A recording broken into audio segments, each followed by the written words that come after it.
I'll never forget the sound of the glass shattering. It wasn't loud, just a crisp crack that sliced through the laughter, the clinking of wine glasses, the low murmur of polite conversation. But it was enough to silence the entire banquet hall. When I turned, my husband Ryan stood there, his jaw tight, his hand still half raised as if he hadn't meant to throw the glass at the floor. His eyes burned across the table at me, and then at my boss, Daniel. Everyone stared, and I knew right then that the secret I thought I'd buried was clawing its way to the surface. The evening had started so well.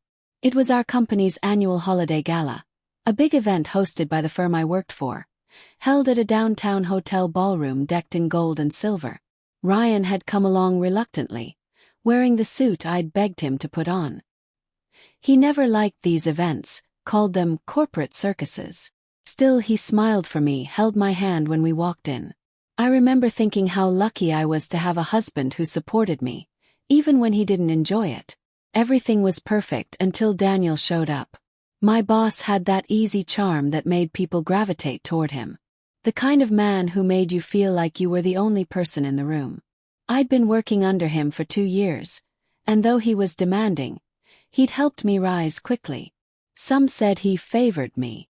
I always brushed that off until tonight, when those rumors came back to haunt me. "Claire, you look incredible tonight," Daniel said, approaching me with his usual confident grin. "If you keep dressing like this, I'll have to start charging admission to our office." I laughed politely, though my cheeks warmed. Ryan's arm stiffened at my waist. "Appreciate the compliment," Ryan said flatly. "But maybe tone it down, yeah. That's my wife." Daniel smirked, unbothered. "Of course. Just admiring good taste, that's all." He clapped Ryan on the shoulder, that condescending, dismissive pat that said more than words ever could. And Ryan's expression hardened. I tried to defuse it, turning the conversation to safer ground. "Daniel's the one who got me that promotion," I said quickly. "He's just teasing." But Ryan didn't smile. He just nodded slowly and muttered, "Right, teasing." Dinner was tense. Ryan barely spoke. Daniel, seated across from us, made a show of including me in every conversation, laughing too loudly at my jokes, making subtle references to late nights at the office. Each time I felt Ryan's eyes on me, heavy, unreadable.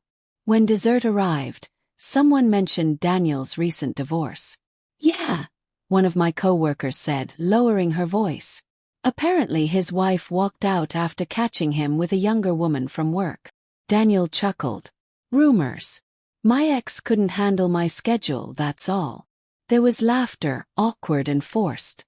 But Ryan's voice cut through it. "Yeah," he said, leaning back in his chair. "Because from what I've seen, Daniel, you make plenty of time for certain employees." The table went dead silent. Daniel's smile froze. "Excuse me." I reached for Ryan's arm. "Ryan." But he shook me off. "You think I don't see it?" Ryan said, his voice low but shaking. "The texts late at night. The way she defends you every damn time I bring you up." I could feel everyone's eyes on us. My coworkers, my friends, my boss. The humiliation burned through me. "Ryan, stop," I hissed. "You're making a scene." He looked at me like I'd just slapped him. "I'm making a scene. Claire, Daniel has been nothing but professional." I snapped before I could stop myself. "You're paranoid, Ryan." And that's when it happened. That sharp, violent crack, the wine glass exploding against the floor, red streaks of Merlot splattering across the white tablecloth. The whole room froze. Ryan stood there, trembling, chest heaving. For a second I thought he was going to hit Daniel. Instead he said, voice hoarse, "You know what? Forget it. Enjoy your boss." And he walked out.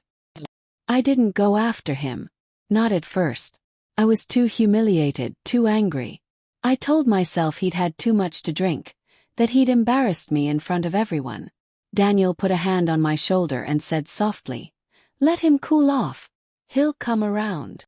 But when I got home later that night, Ryan wasn't there. I found him the next morning sitting on the porch, eyes red from lack of sleep. A half-empty bottle of whiskey sat beside him. The morning light made the dark circles under his eyes look almost bruised. "Hey," I said softly. "Can we talk?"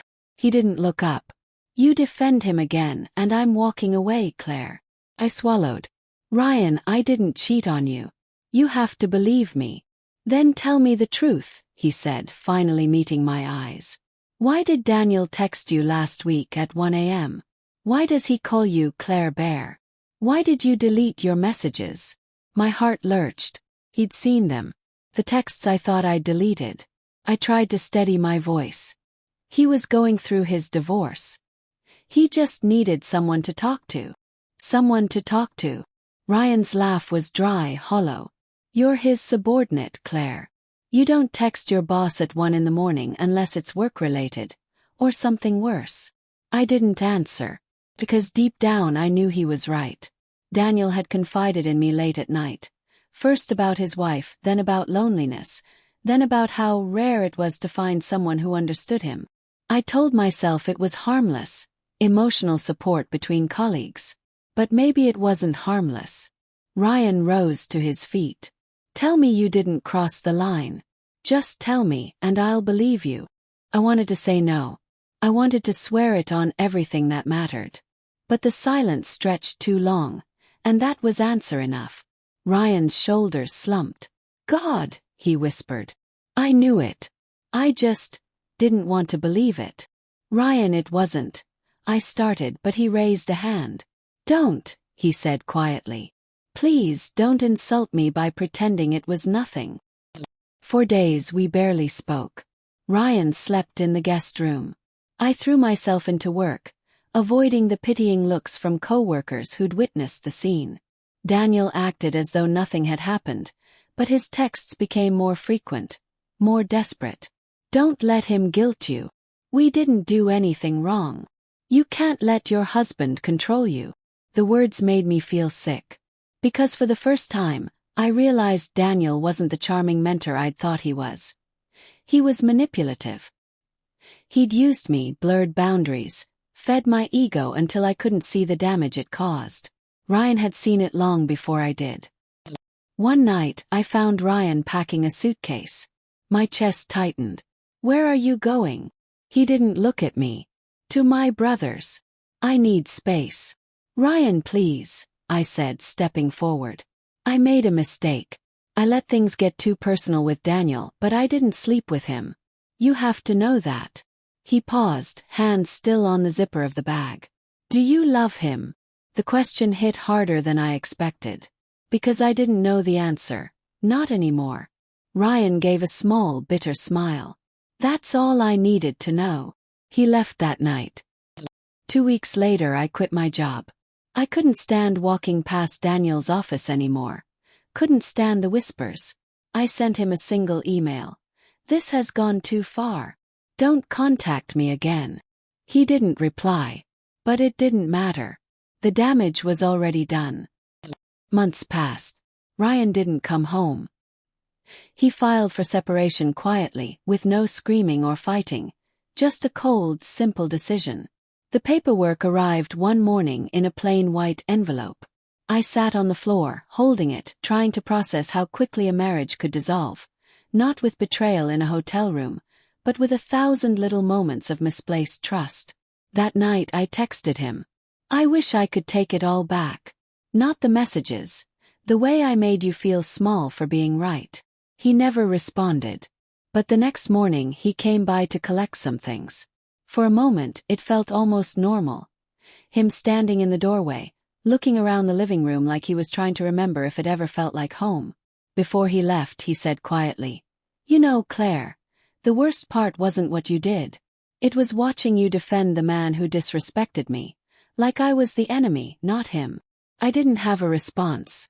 I just nodded, tears blurring my vision. When he drove away, I stood there for a long time, staring at the empty driveway, realizing I hadn't lost him at the work party. I'd lost him the night I chose silence over truth. Months later I saw him again. It was at a cafe downtown. He looked different, lighter somehow. sitting across from a woman, laughing in a way I hadn't seen in years. He noticed me. For a second our eyes met. There was no anger there, no pain, just quiet acceptance. And in that moment I understood something. Betrayal isn't always a single act. Sometimes it's a slow erosion, of boundaries, of honesty, of the small things that hold two people together. And once it's gone, there's no grand apology that can bring it back. Only the silence where love used to be.